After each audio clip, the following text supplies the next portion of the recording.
వస్తారు మీటింగ్ నుంచి బయటకు వచ్చి దానికి మా ప్రైవేట్ సెలవు చెప్పండి. ఒకసారి మీరు అయిపోయిన ఒకసారి డీసీపీ పంపిస్తానండి. డీసీపీ అప్పుడు డీసీపీ వరకు చెప్పాను.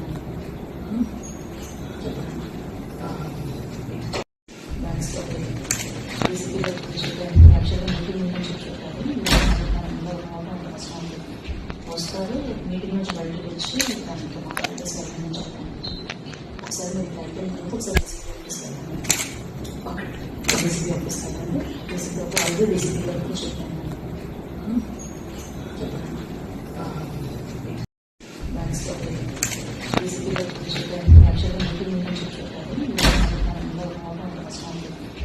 వస్తారు మీటింగ్ నుంచి బయటకు వచ్చి దానికి మా ప్రైవేట్ సెలవు చెప్పండి.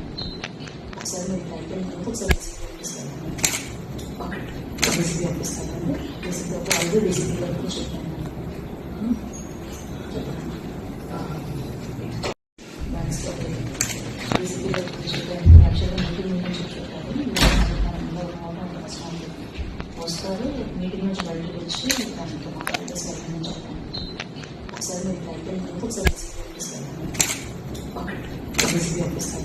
డీసీపీ అప్పుడు డీసీపీ వరకు చెప్పాను. డీసీపీ యాక్చువల్గా మీటింగ్ నుంచి చెప్పారు. వస్తారు మీటింగ్ నుంచి బయటకు వచ్చి దానికి మా ప్రైవేట్ సెలవు చెప్పండి.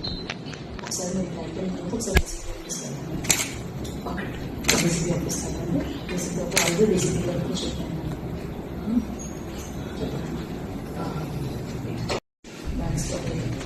డీసీపీ యాక్చువల్గా మీటింగ్ నుంచి చెప్పారు. వస్తారు మీటింగ్ నుంచి బయటకు వచ్చి దానికి మా ప్రైవేట్ సెలవు చెప్పండి. ఒకసారి మీరు అయిపోయిన ఒకసారి డీసీపీ పంపిస్తానండి. డీసీపీ అప్పుడు డీసీపీ వరకు చెప్పాను. డీసీపీ యాక్చువల్గా మీటింగ్ నుంచి చెప్పారు. వస్తారు మీటింగ్ నుంచి బయటకు వచ్చి దానికి మా ప్రైవేట్ సెలవు చెప్పండి. ఒకసారి మీరు అయిపోయిన ఒకసారి డీసీపీ పంపిస్తానండి. డీసీపీ అప్పుడు డీసీపీ వరకు చెప్పాను. డీసీపీ యాక్చువల్గా మీటింగ్ నుంచి చెప్పారు. వస్తారు మీటింగ్ నుంచి బయటకు వచ్చి దానికి మా ప్రైవేట్ సెలవు చెప్పండి. ఒకసారి మీరు అయిపోయిన ఒకసారి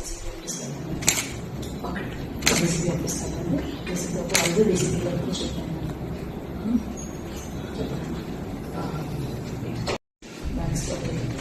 డీసీపీ యాక్చువల్గా మీటింగ్ నుంచి చెప్పారు. వస్తారు మీటింగ్ నుంచి బయటకు వచ్చి దానికి మా ప్రైవేట్ సెలవు చెప్పండి. ఒకసారి మీరు అయిపోయిన ఒకసారి డీసీపీ పంపిస్తానండి. డీసీపీ అప్పుడు డీసీపీ వరకు చెప్పాను. బాధితుల్నే నిందితులు చేశారు. తప్పు చేయలేదు వీళ్ళు, కానీ వీళ్ళే వాళ్ళు కొడతారు, తప్పుడు కేసు పెడతారు. అలాంటివి కూడా చేసే పరిస్థితి వచ్చారు. ఇంకొక పక్కన సిబిఐ కూడా పనిచేయలేని పరిస్థితి రాష్ట్రంలో. నేను అడుగుతున్నాను అధ్యక్ష, ఇప్పుడైనా సరే ఢిల్లీకి పోయారు. ఓ కిల్డ్ బాబాయ్, ఇది నా క్వశ్చన్ ఫస్ట్ అనేది. ఇప్పుడు అడుగుతున్నా మళ్ళీ, ఓ కిల్డ్ బాబాయ్ ఎవరు సమాధానం చెప్పారు? విజయ్ కుమార్ రాజు గారు, విష్ణుకుమార్ రాజు గారు, మీరు చెప్పాలి. ఇప్పుడు దీనికి సమాధానం దొరికే పరిస్థితి నియర్ ఫ్యూచర్లోనే ఉందా అని అడుగుతున్నా.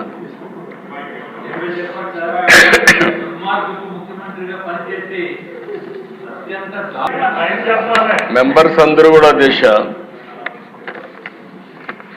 మేము ఎలక్షన్లో క్వశ్చన్ చేసిందే ఓ కిల్డ్ బాబాయ్ అని.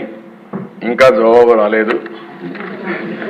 తొందరలో జవాబు కూడా వస్తుంది, దాంట్లో సందేహం లేదు. అధ్యక్ష, ఇది ఒక కేస్ స్టడీ.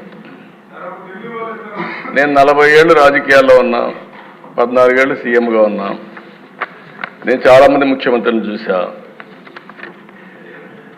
ఇప్పుడే విష్ణుకుమార్ రాజు చెప్పినట్టు ఒక వ్యక్తి ఏ విధంగా చేస్తాడో వివేకానంద రెడ్డి మర్డర్ ఒక ఎగ్జాంపుల్. ఎన్ని ట్విస్టులు తిరిగాయో రెండో ఎగ్జాంపుల్. కడాన ఎవడైతే అక్కడ సిఐ సీన్లో ఉన్నాడో, మర్డర్ జరిగిన తర్వాత ఫస్ట్ వెళ్ళాడు, ఈ క్లీన్ చేసే ఆపరేషన్స్ అన్ని చూసిన తర్వాత అతను సిబిఐకి ఇన్ఫర్మేషన్ ఇవ్వడానికి సిద్ధపడితే ప్రభుత్వ దుర్వినియోగంతో అతనికి ప్రమోషన్ ఇచ్చి సిఐ నుంచి డిఎస్పీ తిరిగి సిబిఐ పైనే ఆరోపణలు చేసే పరిస్థితికి వచ్చారు. అధ్యక్ష, ఇన్వెస్టిగేషన్ ఆఫీసర్ పైన కేసు పెడితే సిబిఐ, ఆ ఇన్వెస్టిగేషన్ ఆఫీసర్ హైకోర్టు పోయి బెయిల్ తీసుకునే పరిస్థితికి వచ్చాడు. ఇది రాష్ట్ర చరిత్రలో ఎప్పుడు చూడలే. ఇవన్నీ దేశ చరిత్ర ప్రపంచంలో కూడా జరిగి ఉండవు. ఈ దేశంలో కాదు, వేరే ప్రపంచంలో ఎక్కడా జరగవు. నేరస్తుడు ఎంత పవర్ఫుల్ అంటే అధ్యక్ష, నేను అదే ఎప్పుడు చెప్పేవాడిని, నేరస్తుడే ముఖ్యమంత్రి అయితే పోలీసులు కూడా నేరస్తులకు ఇంక వంతన పడే పరిస్థితికి వస్తే ఏం జరగాలో జరిగాయి.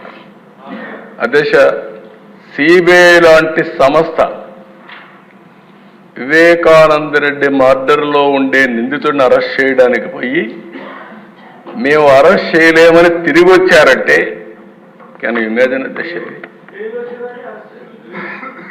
తర్వాత కూడా అరెస్ట్ చేయలేదు, ఇప్పటికి కూడా కాదు, బెయిల్ వచ్చే వరకు అరెస్ట్ చేయలేదు. అంటే దీన్ని ఏ విధంగా అభివర్ణించాలనో అర్థం కాని పరిస్థితి. అంటే ఏం చేస్తారో కూడా మనం గుర్తుపెట్టుకోవాల్సిన అవసరం ఉంది అధ్యక్ష. అది అయిన తర్వాత కోడికత్తి డ్రామా చూసాం, గులకరాయి డ్రామా చూసాం. కోడికత్తి డ్రామా పనిచేసింది కానీ గులకరాయి డ్రామా పనిచేయలేదు. అప్పటికి అర్థమైపోయింది ప్రజలకి. అందుకే మొత్తం వన్ సైడ్గా ఓట్లేసే పరిస్థితికి వచ్చారు.